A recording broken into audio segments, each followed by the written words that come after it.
लियाकत अली खान साहब ज्यादा देर नहीं रह सके। उसके बाद भुट्टो साहब आए, उन्होंने आइन दिया। इसी का लिया जाता है ना, बार बार आपको 73 का आइन, हमने आइन दिया, हमने आइन दिया। उन्होंने आइन दिया पर अगले ही दिन बता दिया, अगले ही दिन मैं ये लफ्ज इस्तेमाल कर रहा हूं कि इन्हों इस्तेमाल नहीं करना। ये किसी बुजुर्ग से पूछ ले, जिस दिन आइन दिया उसके अगले ही दिन उसी आइन ने जो आपको ताकत दी थी वो सारी सस्पेंड कर दी। जिस दिन 73 का आइन दिया उससे अगले दिन जो आइन ने आपको फ्रीडम ऑफ स्पीच, ये आपको जो बताते हैं जर्नलिस्ट पुराने कि हमने कोड़े खाए हैं, हमने ये किया है। भुट्टो साहब के जमाने में भी ये होता रहा है, उनसे पूछें वो आपको बताएंगे। अगले दिन सहाफियों पे पाबंदी, अगले दिन सियासतदानों, आइन दिया, दिखाया, फिर कहा इसको इस्तेमाल नहीं करना। फिर ये आ गए, इन्होंने जो किया। लेकिन आपका गोल्डन टाइम, क्योंकि आप मैं इसे गोल्डन कहूंगा, जब आप स्टैंडर्ड ये सेट करने हैं कि खरीदने वाला, जमीर खरीदने वाला कॉन्फिडेंस से बैठा टेलीविजन पे हंस रहा है, जड़ा लुच्चा हो ना ही उच्चा। तो जब आपने स्टैंडर्ड ये बना दिया तो मैं आपका गोल्डन टाइम कहूंगा 2008 के इर्द गिर्द। वो कौन सा टाइम था? वो टाइम ये था कि जब पाकिस्तान के अंदर रजीम थी और उन्हें चलाता कोई बाहर से था। जब पाकिस्तान अपने आप को सॉवरन कंट्री कहता था लेकिन पाकिस्तान के फैसले कोई और करता था। जब पाकिस्तान के अंदर एक ऐसी रजीम बैठी हुई थी, यही जो गला फाड़ फाड़ के, जिसको निशाना और निशानी के फर्क का नहीं पता, इसने इस मुल्क में पॉलिटिक्स करनी जिसकी जुबान इसे नहीं आती। इसने इस मुल्क में लीडर बनना है जिस मुल्क की इसको जुबान नहीं आती। और इतना नालायक है कि पिछले 10-12 साल से सीख रहा है। मैं टाट स्कूल से पढ़े हैं, असी 4 साल अंग्रेजी सीख ली सी, हिसाब करने वाली सीधी सीधी।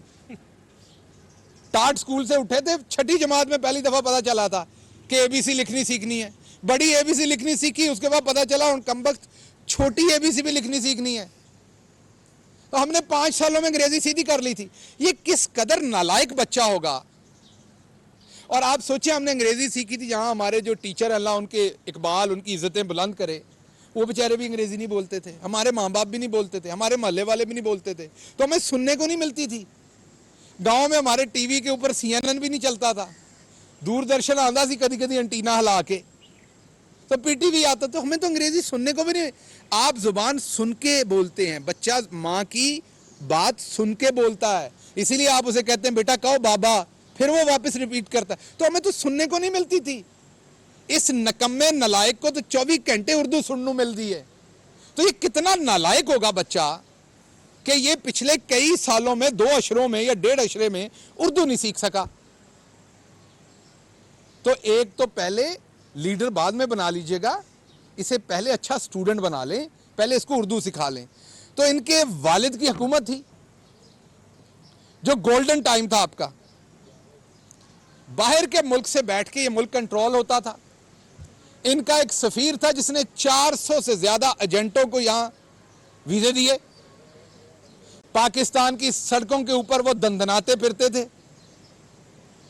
रेमंड डेविस आपको याद होगा अच्छी तरह से, जो पाकिस्तानी मारे आपको वो भी याद होगा। एक बीबी बहुत बोलती है, उनके बाप ने फिर उनको, अल्लाह उनको जन्नत नसीब करे, उनके वालिद को, लेकिन उन्होंने मिल मिला के जो सब कुछ किया था वो आपके सामने है। पाकिस्तान के ऊपर रोज ड्रोन अटैक होते थे, और आपको पता है जब ड्रोन अटैक करते थे तो जब वो मारता था स्ट्राइक, तो पायलट क्या कहता था? आपको ये पता है कि पायलट क्या टर्म यूज करता था जब आप पे ड्रोन अटैक मारता था? पायलट आपको कहता था बग स्प्लैट, कीड़ा मकोड़ा। वो टर्म में कहता था कीड़ा मकोड़ा मार दिया है, जो वो वायरलेस पे कहता था। ये मैं नहीं कह रहा, ये रिकॉर्ड का हिस्सा है। कीड़े मकोड़े थे आप। रोज आपके ऊपर ड्रोन अटैक होते थे। क्या कहता था जरदारी उनको कि आप करें, पब्लिक स्टांस लूंगा, मुझे कोलैटरल डैमेज की कोई परवाह,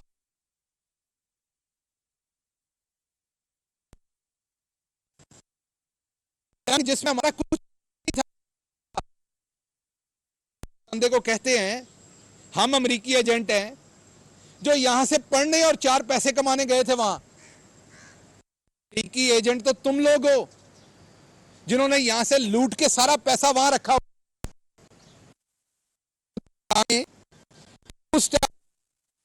मुआवने खुसूसी शहबाज गिल प्रेस कॉन्फ्रेंस कर रहे हैं और ख़ास तौर पर बिलावल भुट्टो के मार्च पर उन्होंने शदीद तनकीद की है।